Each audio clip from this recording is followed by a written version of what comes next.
The afternoon program will be,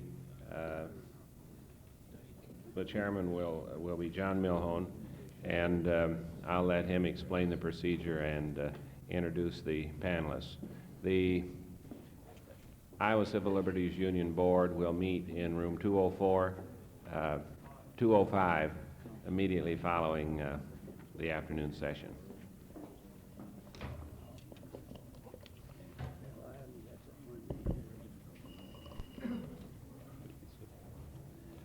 Thank you, John.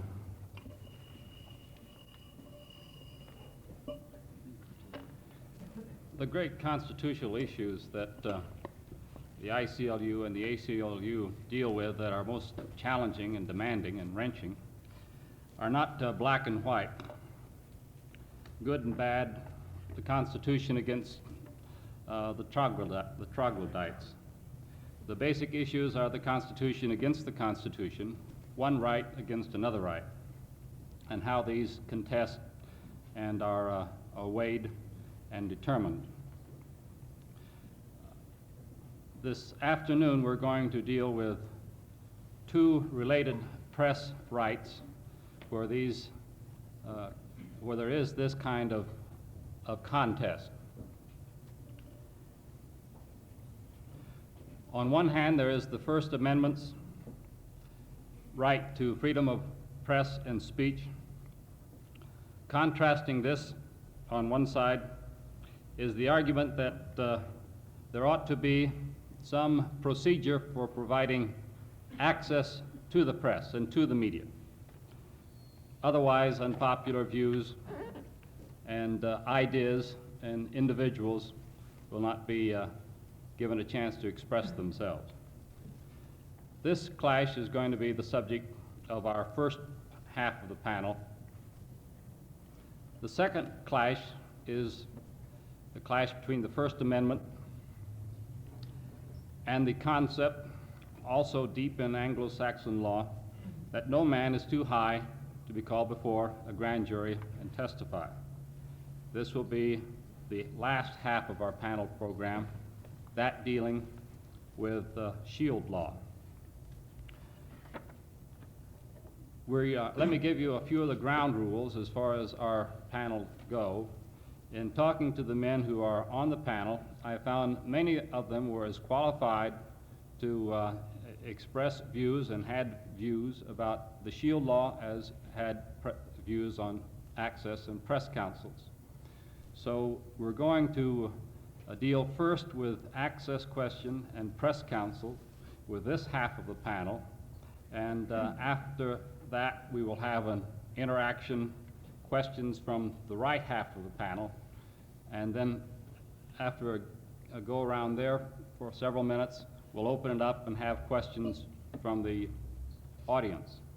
Then we'll take a 5-minute break, stretch, something like that, and then we will go back to a program on the shield law where the presentations will be made by the people on the shield side and then the reaction from the press council side. And I hope that all this interaction, several different ways, will make it possible for us to have a much more fuller understanding of some of the issues that are current in this press area. The first panelist will be Jim Borman, who is a native of Cedar Rapids, a graduate of Marquette University, a reporter for the Milwaukee Journal, newsman for UPI in Chicago, AP radio chief in Chicago for 5 years, returned to Cedar Rapids for 4 years to serve as news director of station WMT. For the past 22 years, he has been with radio station WCCO in Minneapolis, news director for 20 years, community affairs director for the past 2 years. When the Minnesota Press Council was formed, Minnesota is the only state with a press council. Mr. Borman was one of its public members, a position he still holds. He also is a member of the Minnesota Crime and Delinquency Commission and said he was very interested in the kinds of questions we were dealing with this morning. Mr. Borman will tell us about his experience with the Minnesota Press Council. Thank you, John. We need the mic. Can you hear me? I think in this age of consumerism, we sometimes, those of us in media, lose sight of the fact that we are producing a product and we are asking people to consume it. And therefore, this may account for some of the reason why there was a great deal of trauma in the press, among all of the media indeed, when Vice President Agnew and other critics began voicing the kind of criticism that seems to have gone far deeper than simply complaints from members of government. They seem to be saying what many people were thinking, and we suddenly realized that we were not as popular with our readers and listeners and viewers as we thought we were. The need for doing something about it was what we might call a clear and present hazard. And in Minnesota, we had, in a sense, a prototype organization which we could lean on for experience. About 8 years ago in Minnesota, we had formed the Fair Trial Free Press Council, a group made up of equal numbers of attorneys, judges, law enforcement officials, and newsmen, or I should say representatives in general for the state. We did work out guidelines which were mutually acceptable with reference to such things as what could or could not rightfully be printed about a person who's been arrested, what details were permissible at the time of arrest, what might compromise a subsequent his right to a fair trial at some subsequent time. And we made excellent progress in this. We did find a common ground between the bench and the bar on one hand and the media on the other. We distributed guidelines to newsmen around the state, and I think we have a more stable, friendly, compatible situation in Minnesota now than we've ever had. When we approached this problem of better relations with our own constituencies, it was decided that perhaps the way that we could best win back the confidence we had lost with the public was to make it easier for persons with grievances to bring those grievances to someone who could do something about it. We certainly didn't want the government to start legislating what the limits of the First Amendment might be, although in the Caldwell case, the Supreme Court seems to have already taken it upon itself to do that. But we wanted to set up, again, a compatible relationship that would restore confidence and provide listeners with an opportunity to have their grievances heard. And the decision then was to follow the pattern of the British Press Council, establishing a council that would be made up of equal numbers of the media and the public. I serve on this council as a public member, incidentally, because at present the council deals only with complaints against newspapers. The thinking behind this limitation is that the Federal Communications Commission has promulgated a fairness doctrine which broadcasters must live with, and has also established the machinery by which listeners and viewers can bring their grievances to the attention of the FCC. We'd rather it weren't that way. We don't like the idea of the government regulating us any more than is necessary. We feel that, however, that in the absence of a fairness doctrine, we would be fair anyway. That's what we tell ourselves. I'm not so sure we can sell that idea to the public as a whole, because they know of too many abuses that have occurred. So there are abuses, and the system that was established was to invite persons who had grievances against the newspaper to first of all, go to the newspaper with the grievance. And after an effort has been made to work out the agreement, if agreement cannot be reached between the party and the newspaper, then the party is free to bring their grievance to the press council. However, in doing that, if they do bring their grievance to the press council, they must waive their rights to any recourse in law.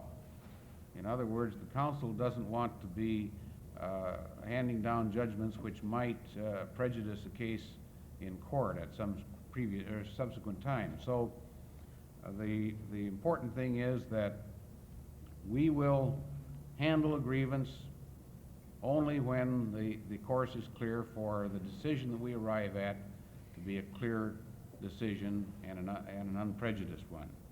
Now, the council has no power of sanctions other than the sanction of publicity. So when a grievance has been adjudicated, a statement is issued to the wire services and to all of the media, and all of the media are expected to publicize the outcome of that litigation.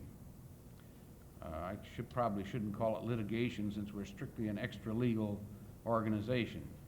But at any rate, an effort is made to arrive at a clear judgment and then to publicize it, and that's the end of it.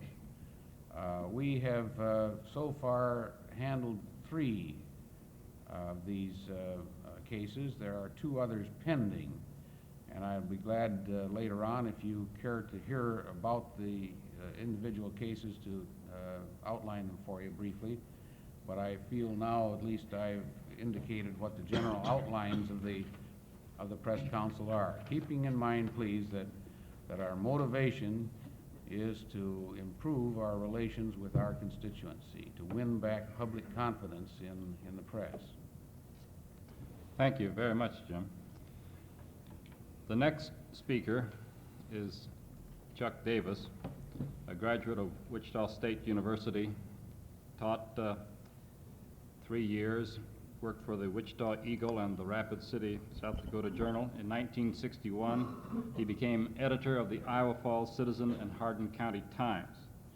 He received that community's Community Service Award in 1972, and yesterday he received the Iowa Press Association's Iowa Master Editor and Publisher Award, which is one of the highest honors that an Iowa editor and publisher can receive.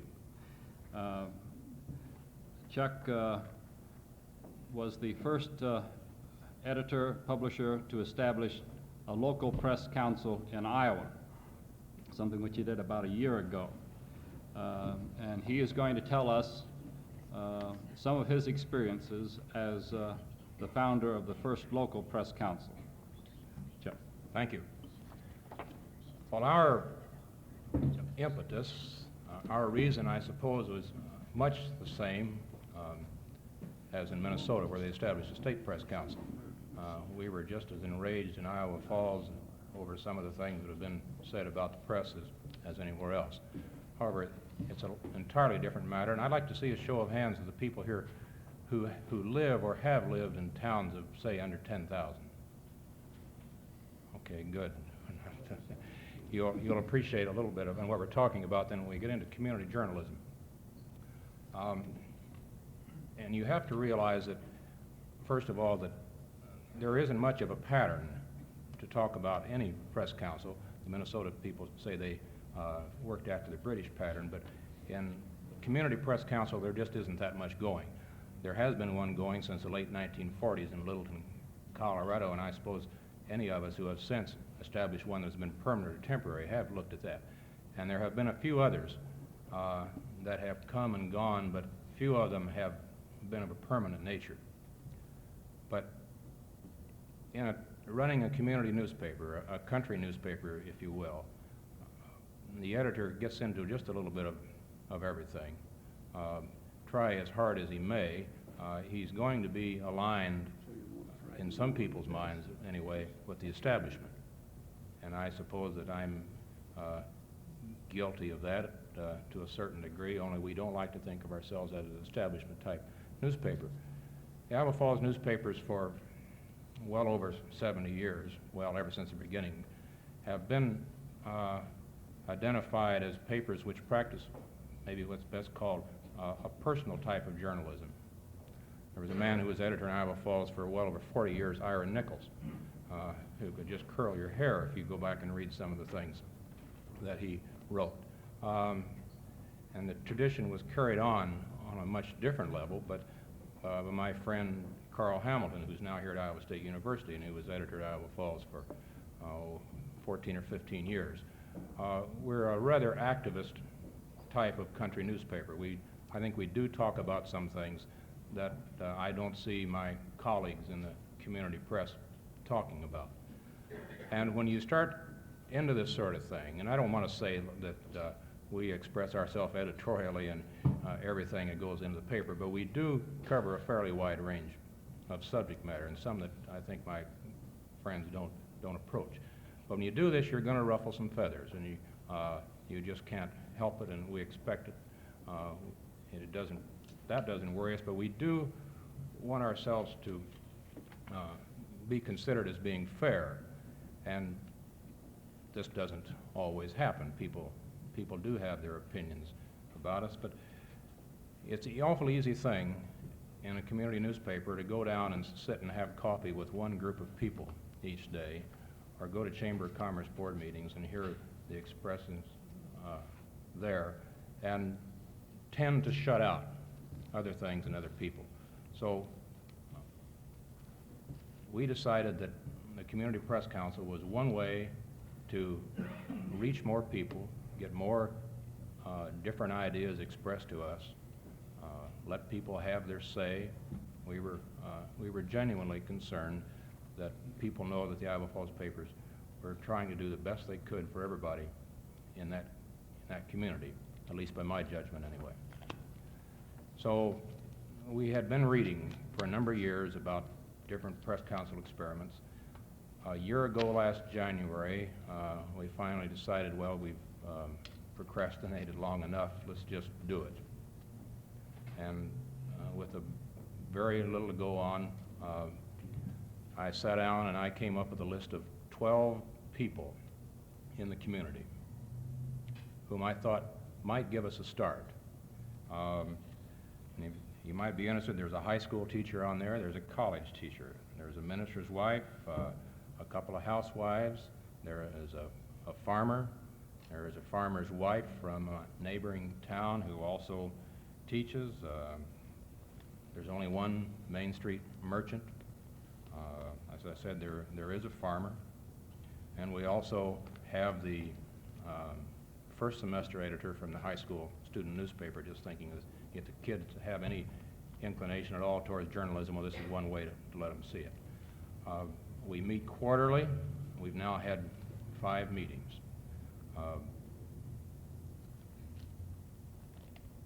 And I'll plead guilty, and I know that there would be some students of press council say we did this the wrong way, that yes, I selected the people.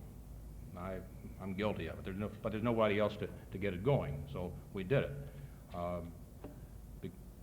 The people have decided themselves that with 12 people on there, 3 years is as long as any of them should be on.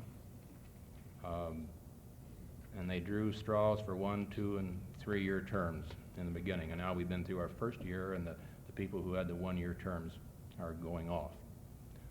I think the best indication that they think the idea is working is their enthusiasm just a week ago, last Tuesday night at our meeting, when they started going through names of people that they wanted to put on there. Now the replacement process is up to them. I stay out of it. I don't even approach the people about serving on it. If they have a question what they want answered, that's fine. But I don't have any part of it. And they were very excited, and in my mind, they were very, very aware of their responsibility when they set out to select their replacements. At a typical meeting, we'll send them an agenda. Last time we started off just talking about the fairness of the press, and we suggested that, well, pick out instances, come armed with examples, good or bad, and they did. At each meeting, we open it, we say, okay, and I should say right here too, that we run the names of the press council members on the editorial page in each issue.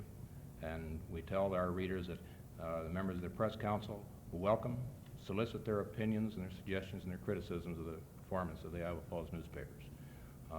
And this, since we've been doing this, this has helped. They are being approached. People are approaching them who might not be willing to approach me in my den, and we think it's working. But the first thing in the meeting is, okay, has somebody approached you?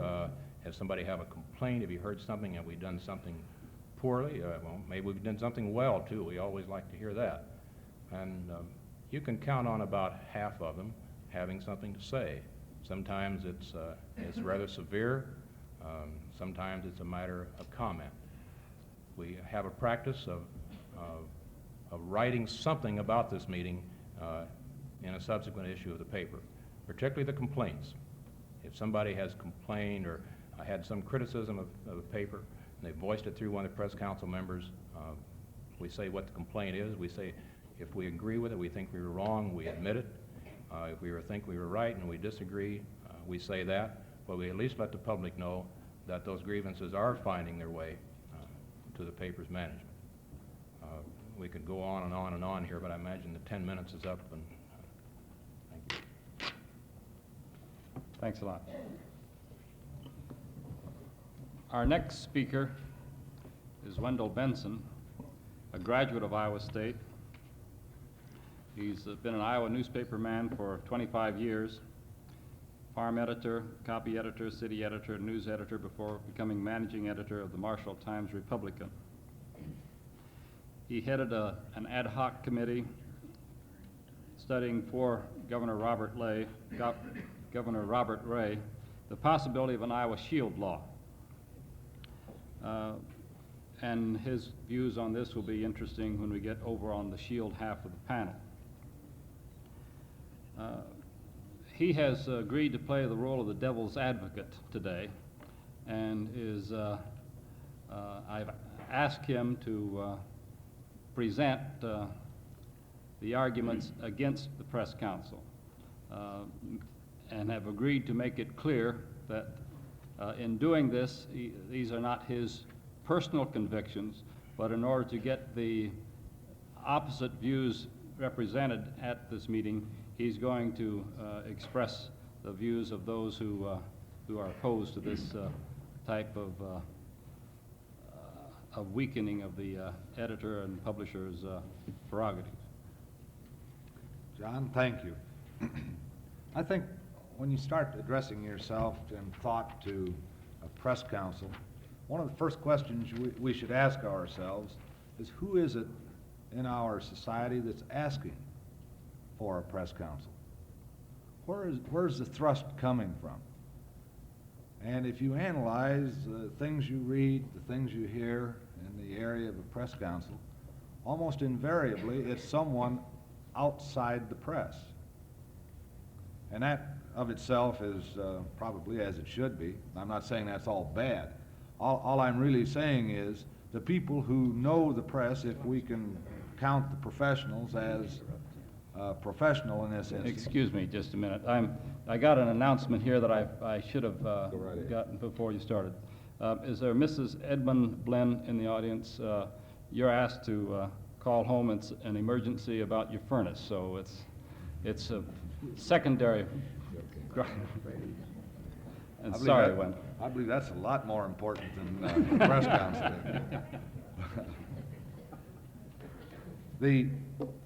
One of the great backers, or one of the great areas for thrust for a press council that presently is coming from the 20th Century Club, or Fund, pardon me. And in Marshalltown, we too are community journalists, and we have a 20th Century Club.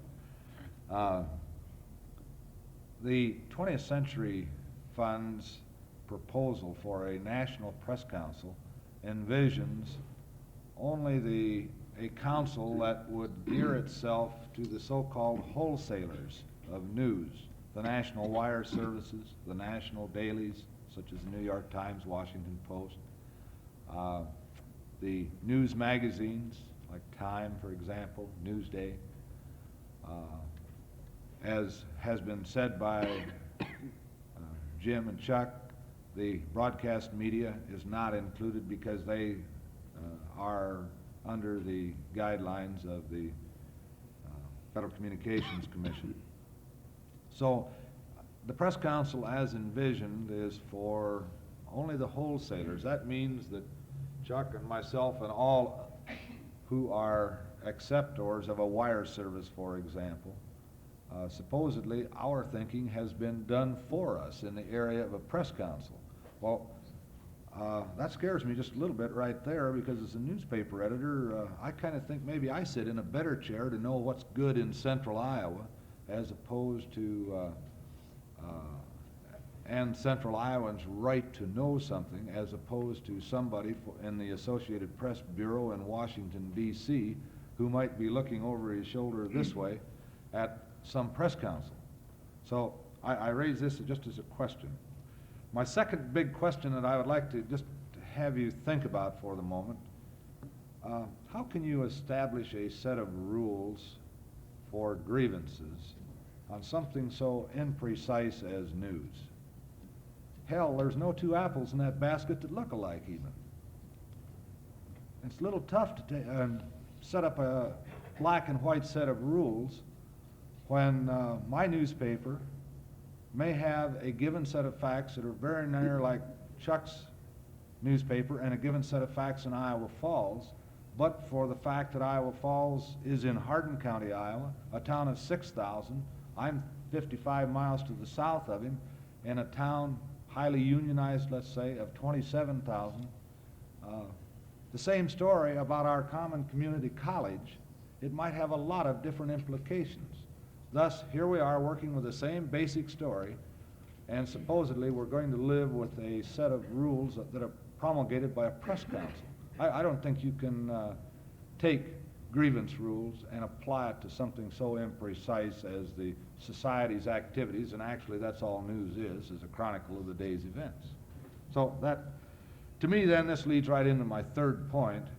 I kind of ask you to ask yourselves, if are we maybe unnecessarily fettering your right, my right to know? I mean, are we creating something here that it sounds good on paper, but in actual practice it's rather a can of worms at best? It's said by the backers of a National Press Council that above all this would not be a regulatory agency for the press. And as it's conceived, I can believe this. You've heard Jim give you explanations of how these safeguards are built into the Minnesota thing. As a press conservative, which I'm being asked to play here today, and really I am kind of a liberal, I think, I could also take this one step further down the road and wonder if we couldn't get, because of the impreciseness or our efforts at bending backward to keep from being a regulatory agency in the area of free press, if we couldn't come up with controls in reverse just by what we are creating here. Again, a question. I don't know. The backers of a press council are very quick to say one of the great strengths that this would bring to the American scene right now is a return to credibility by the press in the eyes of the public. And God knows we're just about at dregs end right now in this area. I don't think there's a man at this table that isn't privy to readership surveys that tell him about this. If you advance that thought beyond its immediacy, I could see where the public could build up ill will toward the press out of a press council, because the public could be denuded into thinking that it's getting something here that's very valid, very workable. in a press council, and when it finds out that this is not the case, because of the impreciseness I've already mentioned, then the ill will would really be rampant. Some questions. I don't know. I posed them. As said, I'm playing the role of the devil's advocate. I've played it with Norm Isaacs, who's quite a guy when it comes to being to speaking verbally in behalf of a press council. I toss them at you, and hopefully, as we get into the program here, you'll fire back. But don't hit this old bald head too hard. Bert? I think you can take care of yourself pretty well, and that bald head doesn't show too many scars. The fourth panel on the subject of press councils and access is Herb Kelly, a native Nebraskan, received his BA degree at the University of Nebraska, worked for the Lincoln and Omaha newspapers before joining the Des Moines Register and Tribune. He served as telegraph editor, city editor, news editor, editorial writer, and for 14 years as assistant editor of the editorial pages of the Des Moines Register and Tribune. After retiring from the newspaper in 1968, he became executive secretary of the Iowa Civil Liberties Union, and he will present the ICLU's position on press councils. Herb. I have some extensive notes which I left back on the table there.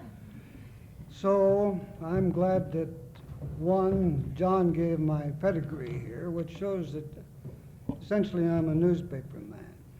Two, I'm glad that Wendell Benson asked, who's asking for the press council? Well, I'm one who's asking for it. That's a newspaper man. I'm asking for it for another reason, because the Iowa Civil Liberties Union favors a press council in the state of Iowa.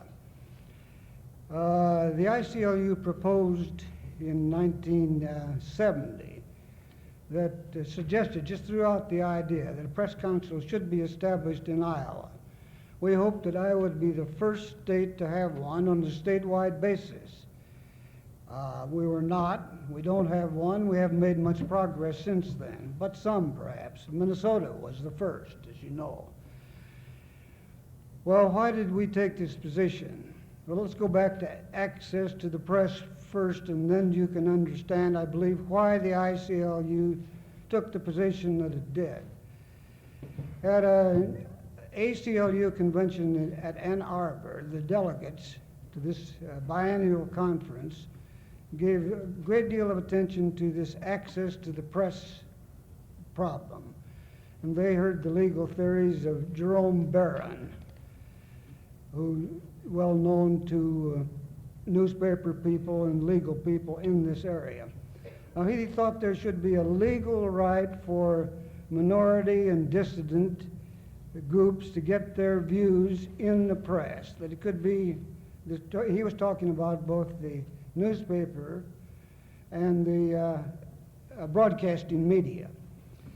Well, the ACLU delegates got carried away from that, and they approved a resolution calling for litigation by the ACLU, which would force newspapers to publish ads under certain circumstances. Was an ad, an editorial ad replying to another ad in the paper. And they also called for the newspapers to publish certain notices, giving examples of places in the South that at that time where they would publish birth notices and death notices and marriage notices for whites but not for non-whites. Those are the examples given. Well, a lot of us with newspaper background were outraged by that action taken by the ACLU delegates. And I'm happy to say so was the ACLU board. It rejected that approach entirely. It does not believe that it's consistent with the First Amendment to force newspapers to publish something, whether it's ads or whether it's news stories. Well, this whole argument is over, is the press, and again I'm talking of the written press and the broadcasting media, fair? That's what this argument is all about. So our approach to this was to suggest the formation of a press council. Now, we propose to have nothing to do with it, obviously. There was to be no governmental connection with the press council, but we hope the newspaper people would get together and form a press council. We call this a Freedom of the Press project, and it also proposed formation of community press councils of the kind that Chuck Davis has. And those are slightly different. They serve something with respect to access to the press, because through that council you can determine whether there are viewpoints in the community that are not being presented in the press. But the guts of the press council on the state basis or the national basis, or as they have it in England, is a sort of a grievance committee to determine whether the press is fair or is not fair in certain specific situations. And how is that done now? It's done by the person who's being accused of being unfair, hearing all the evidence, if you want to call it evidence. It's not evidence in the legal sense. Hearing the story of the person who is complaining, and then making the judgment. In other words, they're acting as the judge and the jury. So the press council concept is for establishing some objective organization which would study situations where there's unfairness been charged, and then reach a judgment on that and issue a report which would be published, and that would be the end of it. The paper that was accused would not have to publish a report. It wouldn't have to, there'd be no regulatory power at all. This is relying upon the force of public opinion. Now, a lot of other arguments have been made for the press council. One, that it would improve the image of the press if you had that. And another, that the press councils ought to be established before public outrage gets to such a point that the government might try to step in. But those are kind of the sort of arguments when you have a cause you bring up just to support your viewpoint, and they're secondary and not very important. The only reason for a press council would be to determine whether, in a given situation, the press is fair or is not fair. Now, I'll stop after telling you what reception our idea got. Well, the heads of all three schools of journalism in the state were very enthusiastic about it. The newspaper men here will know what I say, enthusiastic. They were willing to explore it and consider it establishment. But they were not going out and take the leadership, because it was something the press had to do itself. Some of the people that I met with, Mr. Benson was there with the IDPA editors up at Waterloo, and they gave me a nice reception. And that's the end of it there, and that's all I expected. We were outvoted before we went up there. The publishers had voted against having a press council, and here I was talking to the managing editors. But they were open-minded on it, and there are 2 or 3 places over the state where individuals expressed approval of it. Individuals I had a respect, like Harry Boyd at Cedar Rapids, for example. And Ken McDonald of the Register and Tribune was very careful not to endorse it, but he was also careful to say that he could see some merit in this, and he's been given it a lot of study. I think he's going to be on a meeting in Washington where he will be discussing the subject. So there are newspaper people who are open-minded on it. But others say, like my friend Frank Irely, who was formerly managing editor of the Register, he says, the public doesn't want the press to be fair. The subscribers don't want them to be fair. They want the press to present the prejudiced viewpoint that appeals to their own prejudices and emotions. But the serious ones who object to it are fearful that it would be the start of something that might lead to something else that was repressive. and all of us, Civil Liberty Union members and present and former newspaper people are agreed on the importance of what we're talking about here, which is not doing things that will make a newspaper successful. It's having situations where the public can know about what's going on. It's the public's right to know. We're talking about in this First Amendment here. And I think that the Press Council would help, and I think the principal reason that many newspaper men have been opposed to it is because, well, one, they say they're never unfair themselves, and I can credit that. They're not deliberately unfair. But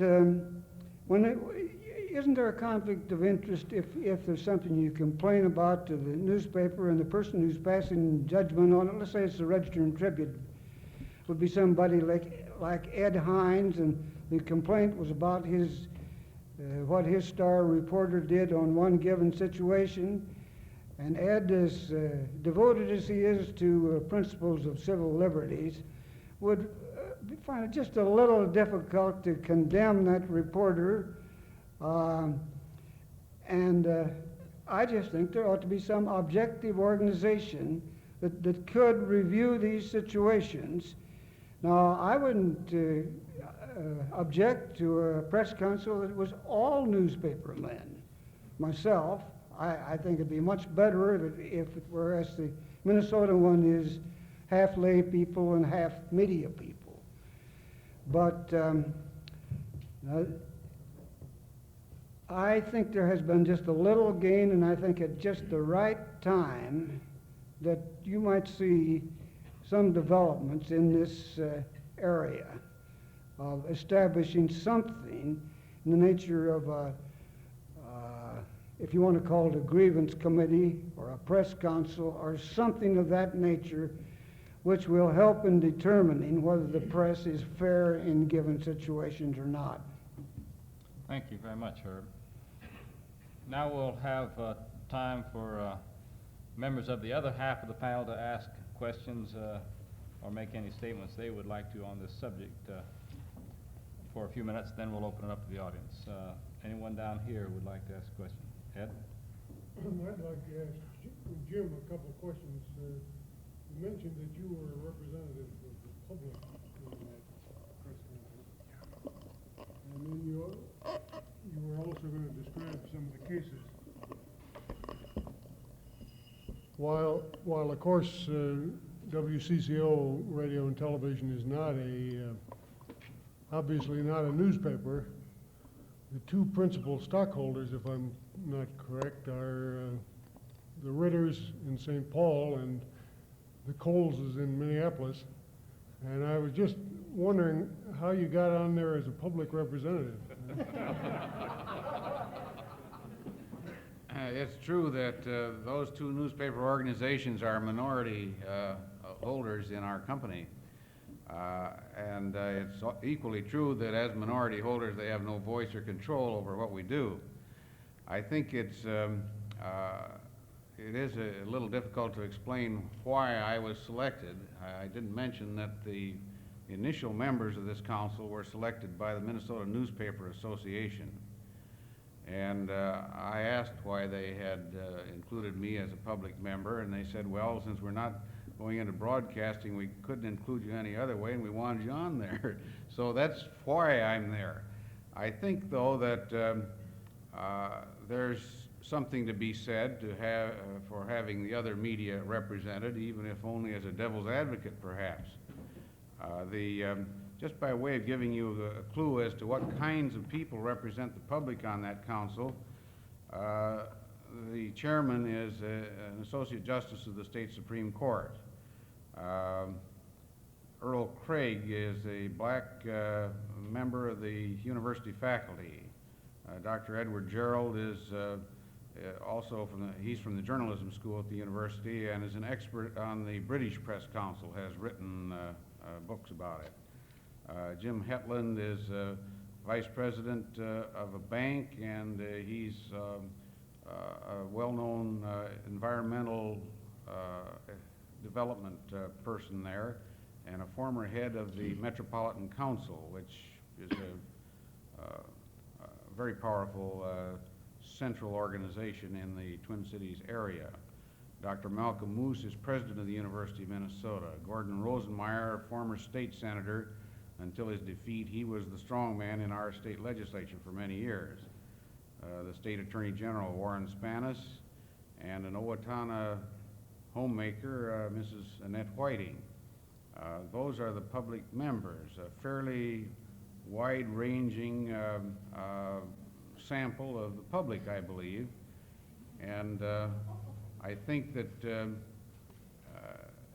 we're trying to get as good a mix as possible to represent as many viewpoints from the public as possible. I'd like to clear up one other point, if I have answered that question. Wendell indicated that the wire service, or that the networks were not included in plans for the National Council, and they will be. And the reason is that, first of all, they are also wholesalers of the news, and in the second place, they are not subject to FCC controls. Since they are a network and not a broadcasting station, they're not subject to the same controls that the individual stations are. And CBS has indicated its enthusiastic support for the National Council. ABC and NBC have not yet indicated what course they'll take.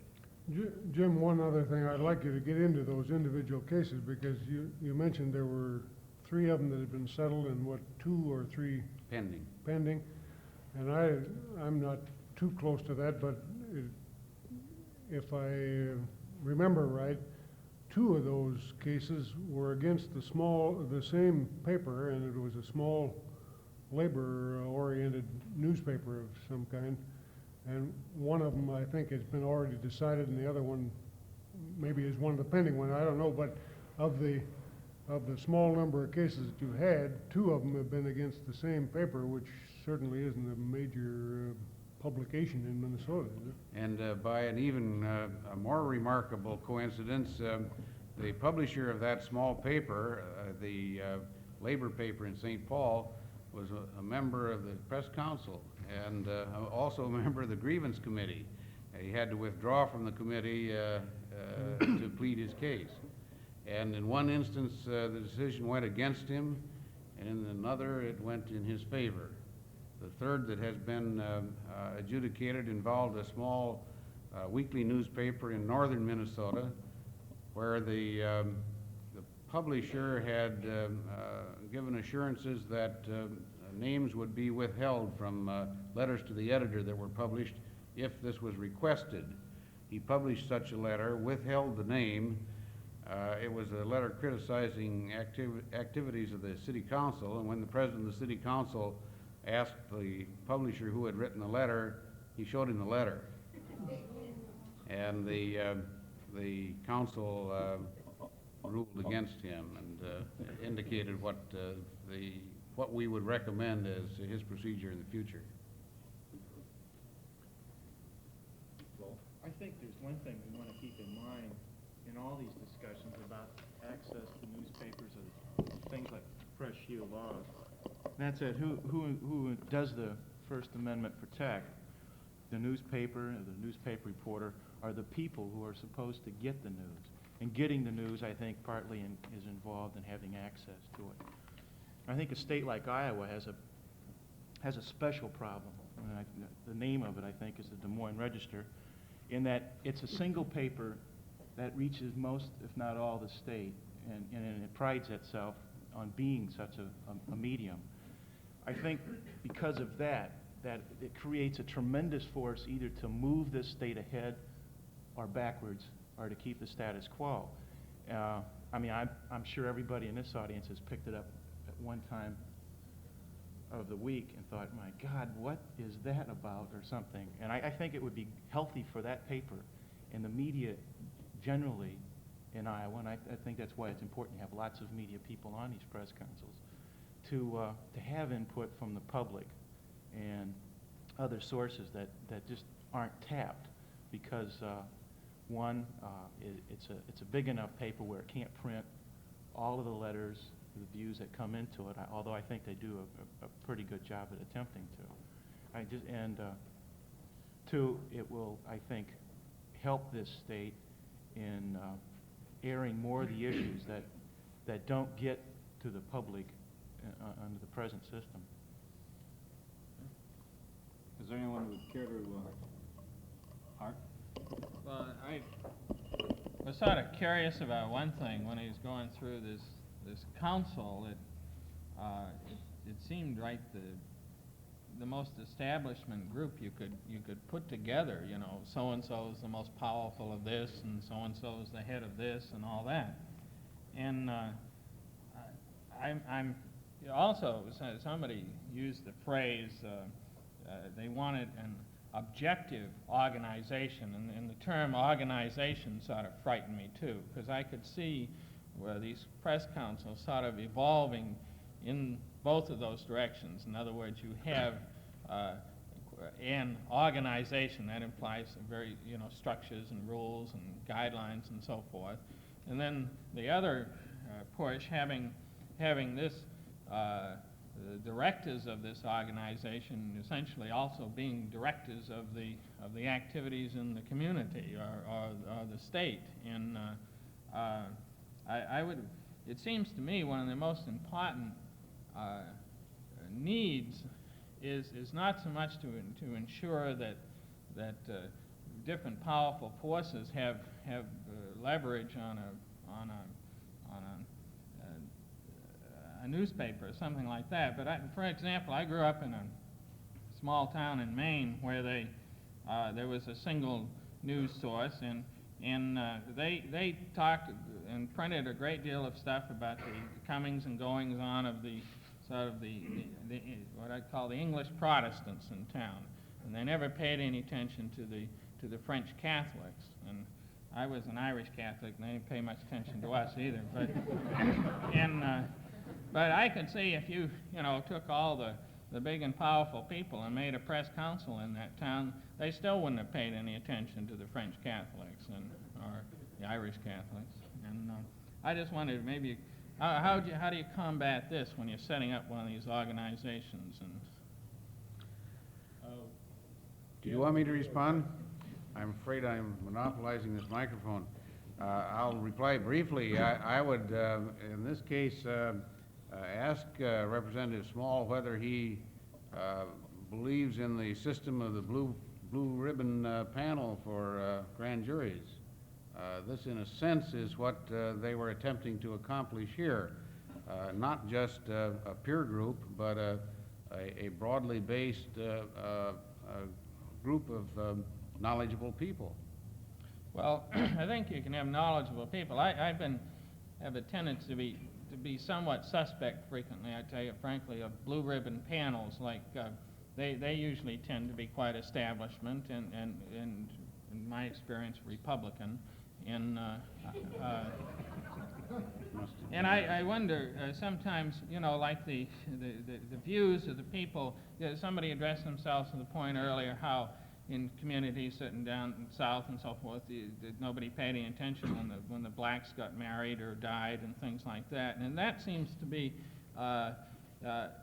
every community has its down group and so forth. And how to and as the editorial board, they do go talk to the Chamber of Commerce. They hang around with the sort of the establishment people, and they get their views all the time. But the real important thing would seem to be how do the people who don't ordinarily have access to the press and so forth, and how do you ensure with this press council? Well, I can say this, that you almost would have to sit in on one of our meetings to get the full answer to that, and discover to what extent, to what great extent, the minority view is represented. And it's the minority view that I believe you're concerned about, isn't it? Let me ask a question, I think, on this point. Has anyone filed a complaint, or would you accept a complaint from a group which said simply that they had sent press releases, information about their activities for some time, and that they hadn't had a chance to get their news that they thought was important published in any media. Yes, this question, we know, is coming up. We have not received a direct complaint on it yet, but one of the minority members on the council says that he'll see to it that we do get such a complaint, and he's very greatly concerned about access. This is Earl Craig, the university faculty member who ran for the United States Senate nomination as a Democrat. We have one of the press members also is a black man, publishes a black newspaper in the Twin Cities. They are greatly concerned about this question of access and do plan to bring some kind of action when they get the case they think they can win. Okay, good. Well, that would be some answer to the shortage of coverage that you're talking about, wouldn't it, Art, if this were done? Well, I haven't, I haven't noticed any of these in operation. I was just curious in a local community how you handle this problem. We're still feeling our way along. It's all frankly experimental. We have adopted a constitution and have amended it almost before the ink was dry. And I dare say there'll be other amendments. Wendell has signaled me that he wants to respond to your response, Art. Then after this, we'll open it up to the audience. I think Art got right down to a gut issue here. That everybody in this room, if I read this rather sophisticated audience correctly, what you're really here for today is a broad thing called the public's right to know. We've talked about the Press Council, and the Shield law is coming up, and these things, I think, are merely adjuncts of that more basic thing called the public's right to know. And as a member of the working press in Iowa, I think that our preoccupation, and let me say that I, as a member of the press, think we almost have a paranoid feeling. Somebody criticizes us like Spiro, and we go right into orbit right now. When, really, we're not all that bad, and we don't need to jump quite that hard. But if we want to get down to the public's right to know and where the troubles are coming today and where the Iowa Civil Liberties Union should be looking, in my opinion, is in this thing called the Open Meetings Law. There's more firings going on and more purchasing being done behind closed doors in this state and most other states in this country today that the working press is double-dealed on, shoved under the table, and through its own stupidity can't seem to come up with answers to. And that if we, the public, you, the Iowa Civil Liberties Union, me, the press, if we're going to do our homework, here's the area we want to work on, and I think things like shield laws and press councils and so on, their needs will be minimized. The needs for them will be minimized quite a bit. I just want to throw that in because really this, if I read Art's commentary, and as an Irish Catholic, I want him to know he thinks he's a minority. Hell, you ought to know what a Norwegian Catholic is like then.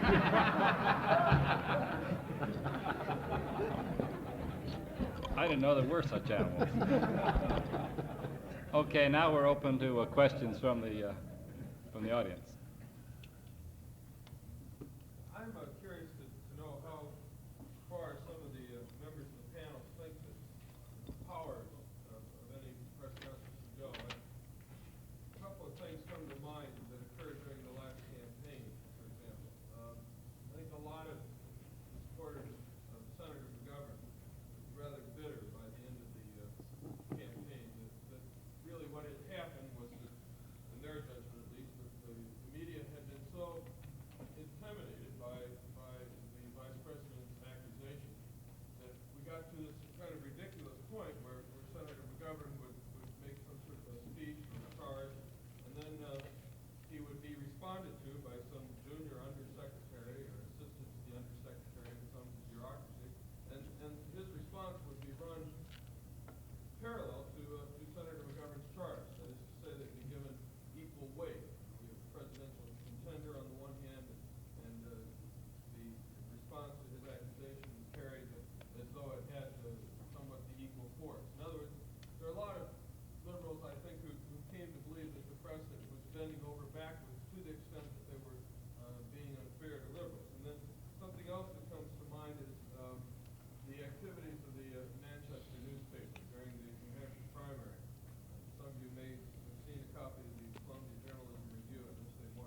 Would coverage of a presidential election that a reader felt was biased be a subject for a press council?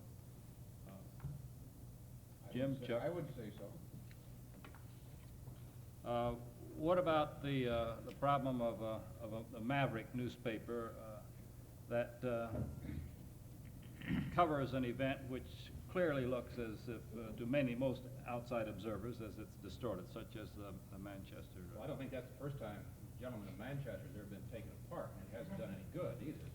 And I suppose if you had a press council there,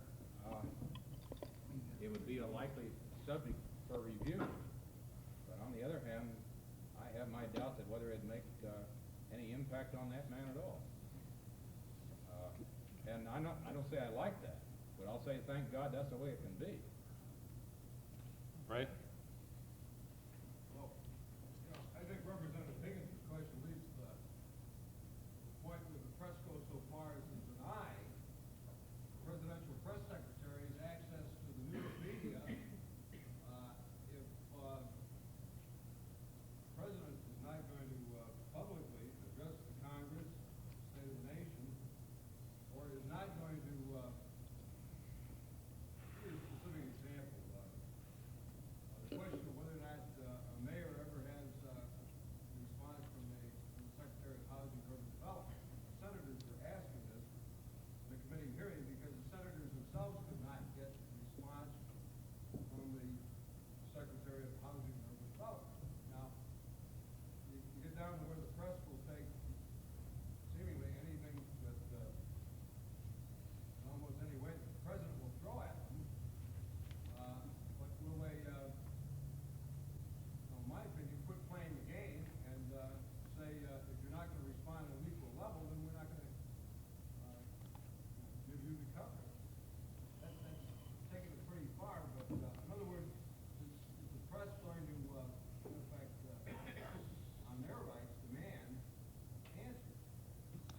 Ray, I see really two kinds of questions here. One is, did the press deal with McGovern's campaign fairly when it allowed Nixon's surrogates to be given the same play as McGovern himself? Now, I don't know if any panelist wants to respond to that question. That is the question of how the election was covered.